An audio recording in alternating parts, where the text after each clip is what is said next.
next MP for St. Joseph, Mr. Devesh Maharaj. Yeah. Never let your problems get you down. Stay focused and hold your ground. Good night, brothers and sisters of the United National Congress. So good to see so many of you tonight turning out in your numbers. Your enthusiasm is infectious. It has given us energy out here. A special shout out to members of the Aranguez and Joseph team. The most vibrant team in Trinidad and Tobago.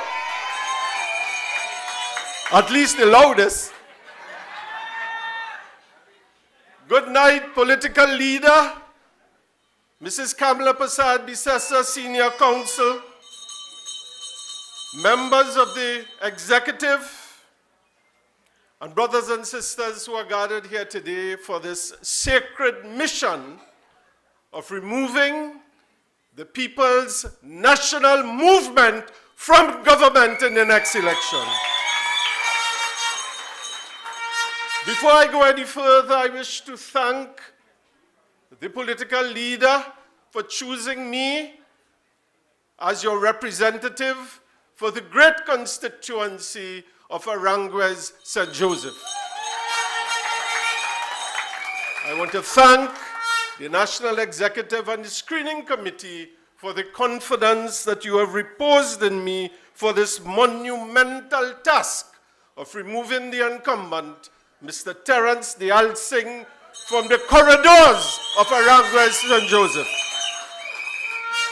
As indicated by Brother Anil in his vigorous introduction, I'm an attorney at law. What do you do as an attorney at law? We represent people, brothers and sisters. We represent.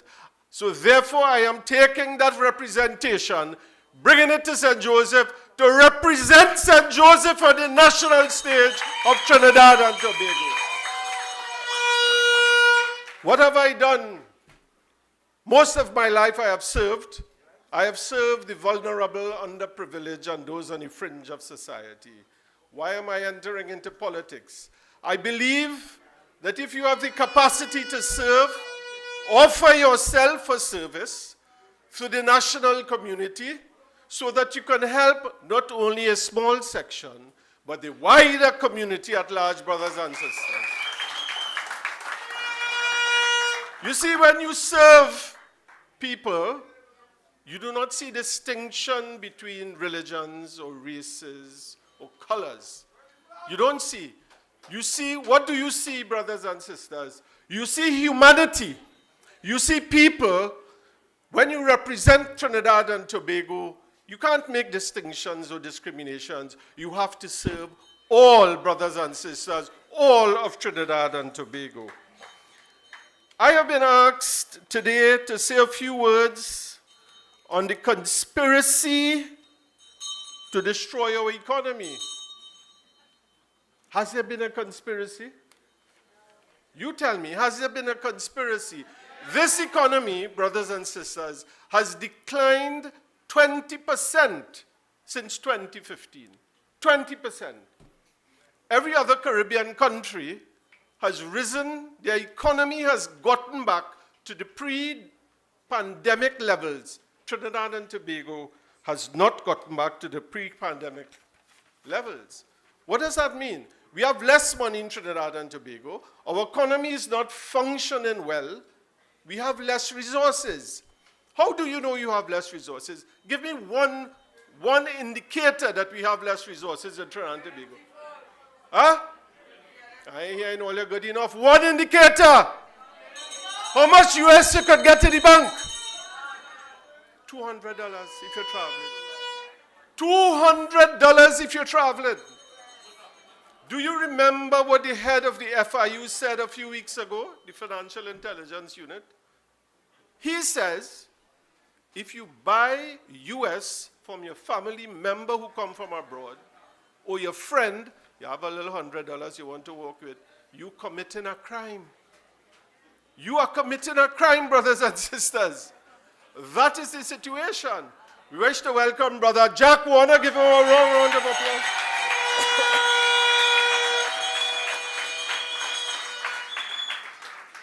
But here's the situation.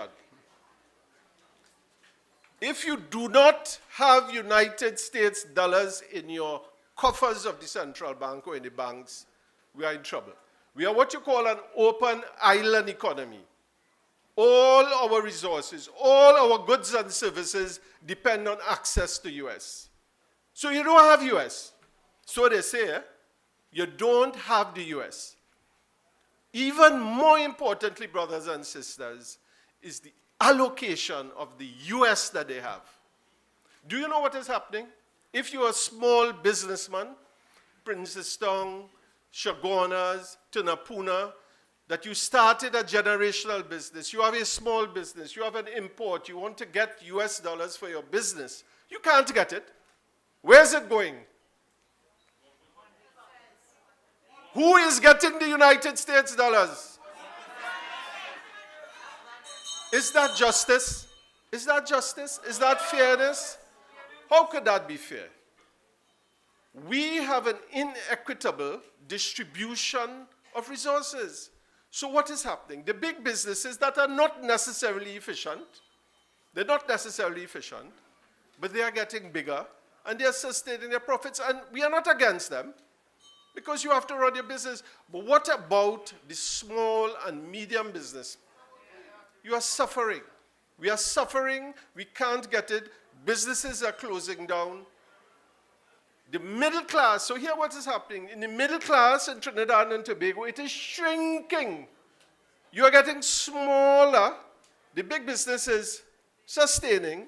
The middle class is getting smaller, and those at the bottom are getting larger. That in law, in international law, is called an economic injustice, brothers and sisters. Economic injustice. But what rights do we have? What redress do we have? What can we do? Can we do anything? Vote them out, brothers and sisters. That's the only way. We need to fashion laws in Trinidad and Tobago that when you have an injustice like that, you can approach some tribunal, some law, some court and say, listen, I am being affected. My business is being affected. How can I get redress? I need somebody. It is called antitrust legislation. We don't have the time to go into that today. I just want to touch on something briefly as I am getting my closing. In Trinidad and Tobago, an indicator that you are doing well, is something called foreign direct investment. What is foreign direct investment? Big businesses abroad, oil and gas, technology companies want to come into your country to invest. When they come in, you get more prosperous, you make more money. It is called positive FDI. You know what we have been having in Trinidad for the last 10 years? Who said that? Stand up. Negative FDI. Thank you very much, sister. We have been having negative FDI in Trinidad and Tobago. Instead of money coming in, money is leaving, businesses are leaving. Point Lisas, how many plants have closed in Point Lisas over the last 10 years? People are leaving. What is more important? Let us say your business opportunities here are not working and you have to leave. What is the government doing to attract more inside? You know what they do normally? You go on something called a road show. You travel the world. You say, Trinidad and Tobago, we good for this, bring your money here. Or you invite people to come in here. Small countries like Singapore, larger countries, they attract technology companies. You know about Facebook? Google, all these companies, people go and attract them into your country. What have we done over the last 10 years, brothers and sisters? Have you seen any attraction? Have there been a symposium at the Hyatt Hotel where you inviting people to come and say, come to Trinidad and Tobago. It's a beautiful country. You can invest here. Have we seen that? what is happening to Trinidad and Tobago. But you know, is there a conspiracy somewhere? Is there a conspiracy in this country for some to grow? I'm not hearing you. I want to go there, though. All I want to put thing in my mouth. What is happening? Monopolies. Something is wrong.